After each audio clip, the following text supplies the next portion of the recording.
mikavu ndo anachumwa hivi. Unataka ukate juu? Sinaona ganda sokoni tunanunua hivi. Sawa, si kibiashara. Wewe unataka uendelee kutunza. Tofautisha wanaona ni kibiashara.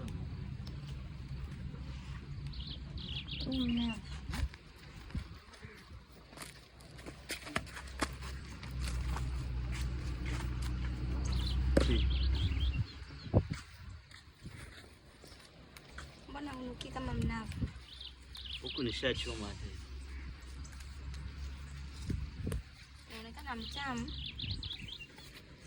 Kwa hapa ni kuosha tunakuliwa. Fresh kabisa, waona makemiko na nini? Mbona unaruka mara upande huu mara huu? Sioni hata naona kama zimeisha. Chuma sisi huku chini. Memo, where are you going? Come. Unajua utajiri upo kwenye kilimo. Kwenye kilimo na ufugaji ndio utajiri ulipo.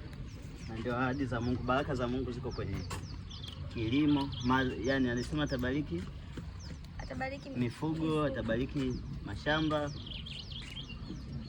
atabariki kazi ya mikono yako. Kazi ya mikono yako ndio kama hivyo, kulima, kushona, kufuga, hata kufua ni kazi ya mikono. Kufua. Memo, come take this. Wow.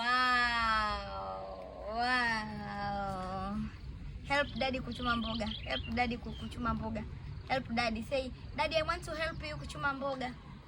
Hey. Help dad. Naona hii katu ya huko haijaota mpaka leo. Nachuma tu majani.